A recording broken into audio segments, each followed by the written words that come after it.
sobre essa história toda do spray nasal para o tratamento da Covid. Eu vou conversar agora com o infectologista Jamal Suleiman. Jamal, que bom que em plena segunda-feira de carnaval você está aqui para conversar com a gente. Muito obrigada, bem-vindo. Você me ouve bem? Aqui Mona Lisa falando com você.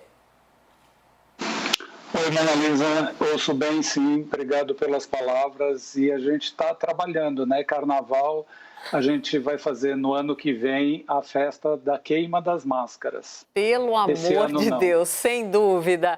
Jamal, meu parceiro Yuri Pita, que está comigo nesse feriado todo, também participa da entrevista. Jamal, vou fazer a pergunta que mais está ecoando na minha cabeça. Como é que pode um estudo que só esteve ali focado em 30 pessoas ser algo que esteja repercutindo no mundo? O que significam 30 pessoas quando a gente fala sobre estudo, sobre ciência, sobre cura, sobre eficácia? São notícias importantes nesse momento da pandemia. Eu acho que a gente tem que fazer algumas leituras aqui. É um ensaio de fase 1, conforme o Lorival já explicou, e é com 30 pessoas. Então, é um ensaio ainda de dose e de segurança. O que significa isso? A gente parte de uma premissa, e aqui é importante lembrar, porque várias drogas para tratar outras doenças começam com premissas dessa forma. A gente, se for relembrar aqui, por exemplo, uma pandemia que ainda está em curso, que é de HIV/AIDS, a primeira droga desenvolvida é uma droga usada para neoplasias, para cânceres, que em cima dessa premissa de alterar um ciclo celular passou a ser usada numa infecção viral e que teve os benefícios, num primeiro momento, excepcionais em relação ao HIV/AIDS. Então, esse estudo, Mona Lisa, ele é muito importante como um marco, não tem a menor dúvida em relação a isso. No entanto, a gente precisa tomar alguns cuidados, porque ainda é um ensaio de fase 1, que mostra alguns resultados interessantes. Quando ele for para o ensaio de fase 2, que você aumenta o número de participantes, a gente precisa ver se o que se viu na fase 1 se confirma na fase 2. E a partir daí, a 3, com uma expansão maior de voluntários participando disso. Então, esse é o aspecto importante e interessante desse fenômeno, vamos chamar assim. A parte ruim, que me parece, é que a gente ainda vai precisar de remédios para tratar pessoas que estão doentes, porque a gente tem dificuldade de acesso a vacinas. Porque o mais importante nesta pandemia é que a gente controle a pandemia através de vacina, para proteger, para que a pessoa não precise usar nem um spray nasal, nem uma droga injetável para tratar uma doença tão severa quanto essa. Yuri Pita, sua pergunta. Obrigado, Mona Lisa. Boa noite, professor. Já quero me convidar para esse bloco da queima das máscaras no ano que vem. Vamos todos nós aqui. A gente, Mona Lisa, vai estar de folga, inclusive no carnaval no ano que vem. Já estamos juntos, grudado no Jamal, sem dúvida, onde ele estiver. A gente já se convidou, você só tem que dizer sim, mas vamos lá. Mas, professor, queria que o senhor falasse um pouco mais sobre essas etapas do estudo, da fase 1, 2 e 3, quando se fala de medicamentos. A gente aqui, por dever de ofício, foi atrás de informações sobre o tempo que costuma se levar para pesquisar vacinas, falava-se há em anos, e no caso agora da Covid, a medicina, a ciência conseguiu acelerar muito esse processo. No caso de uma medicação como essa, que tempo que é possível estimar para que se concluam esses estudos de fase 2 e 3 para esse medicamento ou para qualquer outro medicamento que esteja em estudo contra a Covid? Então, o que eu acho que é muito importante que todo mundo saiba é que a gente, na emergência sanitária, drogas extremamente promissoras como essa, por exemplo, podem ter o seu tempo de aprovação encurtado. Obviamente, aqui na fase 1, por exemplo, o dado relevante, né? A doutora Ludmila, que me antecedeu, pontuou isso muito bem. O dado relevante essa droga é segura? Ela é segura. Ela consegue mudar a história da doença? Sim, consegue mudar a história da doença. A fase 1 é um ensaio aberto, então todo mundo, essas 30 pessoas, receberam o produto. Na fase 2, você vai comparar para ver se isso de fato se repete. Então, um grupo recebe a droga, outro grupo não recebe a droga. E por que pode fazer isso nesse momento? Porque a gente não tem uma droga com essas características.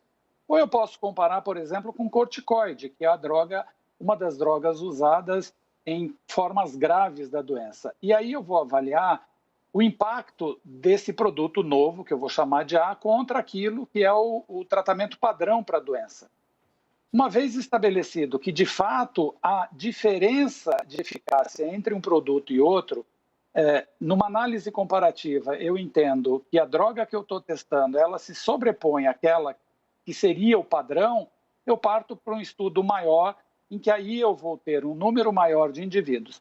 Como essa droga é usada em 5 dias, e a análise de eficácia dela diz respeito a pessoas que tiveram ou encurtamento do tempo de internação ou a não necessidade de intubação, provavelmente a gente consiga aprovar isso no intervalo de cerca de 12 meses, obviamente, se a gente conseguir andar muito depressa. Eu repito aqui que o ponto ruim dessa história toda é que se eu tiver um número muito grande de indivíduos candidatos a usar qualquer que seja o produto, isso significa que eu não consegui imunizar um contingente grande de pessoas de tal forma que eu as protegesse para que elas não necessitassem desse tipo de produto, por exemplo. Mas, respondendo definitivamente a sua pergunta, é possível encurtar isso num período de cerca de 12 meses e se eu, inclusive, desencadear o processo de maneira paralela. Eu faço um ensaio de fase 2 num curto período de tempo e imediatamente inicio um estudo de fase 3. Dá para fazer isso. Jamal, a gente está vendo várias iniciativas no mundo que estão na linha do seguinte: já existe um medicamento, esse medicamento já passou por uma série de testes e medicamentos A, B ou C, então estão sendo testados, vamos dizer assim, né, para a Covid, contra a Covid. Isso é natural, esse é um abreviar de caminho ético, né, e coerente.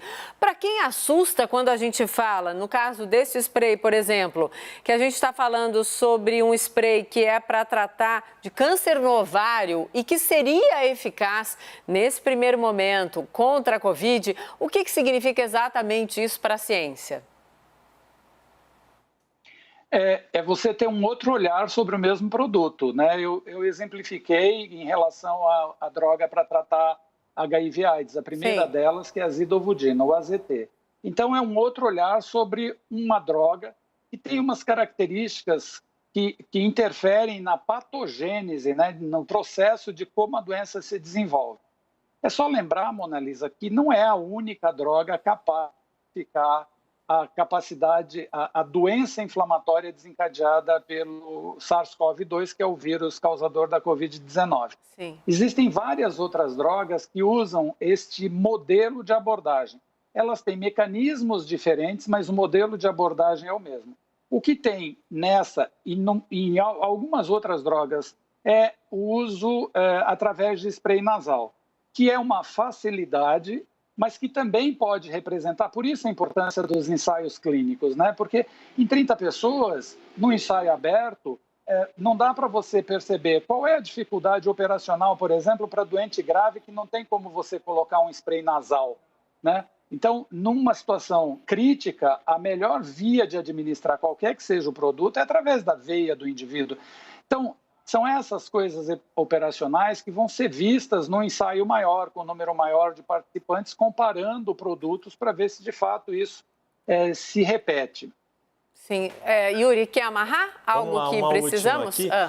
Doutor Jamal, o senhor falou da importância, né, dos estudos ampliarem o universo de pessoas pesquisadas e como esse medicamento se refere a casos graves, é importante, imagino eu, estou pressupondo, que se espalhe por mais países. E me chamou a atenção o fato disso estar sendo pesquisado em Israel, que é o país que está mais avançado na vacinação, na imunização da sua população. O senhor imagina, então, que vai ser necessário para esse estudo avançar na fase 3, ser espalhado por outros países, principalmente países em que ainda há uma incidência maior da doença, a exemplo do que aconteceu, que vem acontecendo nos estudos da vacina? É mais ou menos essa a lógica da pesquisa clínica?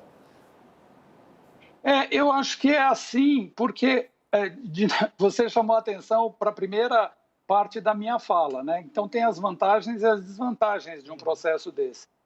E a expansão para outros lugares também visa você verificar se isso, e aqui é muito importante, se o que acontece, por exemplo, numa determinada comunidade que pode ter características genéticas distintas da nossa comunidade, se esse processo se repete. Então, é importante que a gente faça o teste aqui, e isso vai somar voluntários, é fundamental. O que não dá, minha opinião em relação a isso, o que não pode é que a gente não passe por esses passos, né? Das fases 2 e 3. Então, este produto, ele aponta para alguma coisa interessante, mas não está, e Lorival pontuou isso muito bem, existe uma plataforma onde a gente pode acessar, inclusive, as informações relativas aos ensaios clínicos.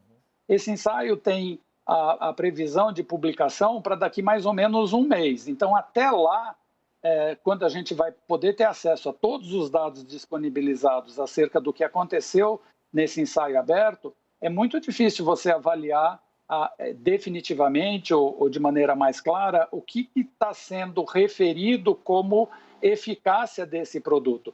Porque no protocolo a eficácia é muito restrita. Os dados de eficácia que estão sendo avaliados, conforme o pesquisador apresentou nessa plataforma, dizem respeito a 3 achados.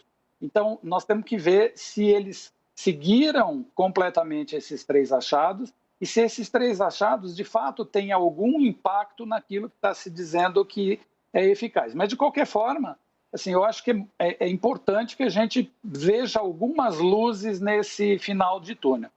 Uma são as vacinas e o outro são algumas drogas para tratar pessoas que estão enfermas. Jamal, eficiente sempre é o papo com você. Muito obrigada pelas informações, pela paciência aí respondendo as nossas perguntas. E já fica o convite para uma próxima. Obrigada. Não por isso, uma boa noite, bom trabalho e cuidemos-nos todos. Isso aí, obrigada sempre. Obrigada, Yuri.